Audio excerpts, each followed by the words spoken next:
किसी को बार बार दौरे पड़ते हैं या चेहरे में बिजली के झटके जैसे शदीद दर्द होता है तो डॉक्टर अक्सर दवा तजवीज़ करते हैं जिसका नाम है टगराल। लेकिन क्या ये दवा सिर्फ मिर्गी के लिए होती है? आज मैं आपको आसान अल्फाज में पूरी मालूमात दूंगा, इसलिए वीडियो आखिर तक जरूर देखें। अस्सलाम वालेकुम, मैं हम बिलाल मुस्तफा, आप देख रहे हैं अल गफूर मेडिकल स्टोर। आज हम बात करेंगे टगराल के बारे में। ये दवा किन बीमारियों में इस्तेमाल होती है, कैसे इस्तेमाल करनी चाहिए, इसके मुज़र असरात क्या हैं और किन बातों का ख्याल रखना जरूरी है। टगराल क्या है? टगराल में कार्बामेज़ेपिन मौजूद होती है। ये दिमाग और असाब पर काम करती है और गैर जरूरी बरकी सिग्नल को कम करती है। इसी वजह से ये कई बीमारियों में मुफीद साबित होती है। किन बीमारियों में इस्तेमाल होती है? ये दवा आमतौर पर मिर्गी या दौरों के लिए होती है, जिसको दौरे पड़ते हैं उनके लिए दी जाती है। चेहरे के शदीद असाबी दर्द के लिए ये दी जाती है।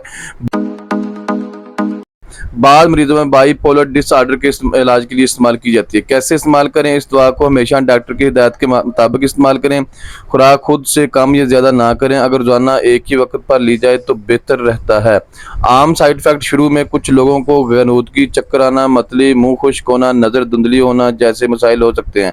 अक्सर यह वक्त के साथ कम हो जाता है। खतरनाक अलामात: अगर दवा लेने के बाद जिस्म पर शदीद दाने निकल आएँ, सांस लेने में दुश्वारी हो, बहुत ज़्यादा बुखार या गले में शदीद दर्द हो, जल्द या आंखें पीली होने लगें तो फौरन डॉक्टर से रब्ता करें। यह दवा अचानक बंद ना करें।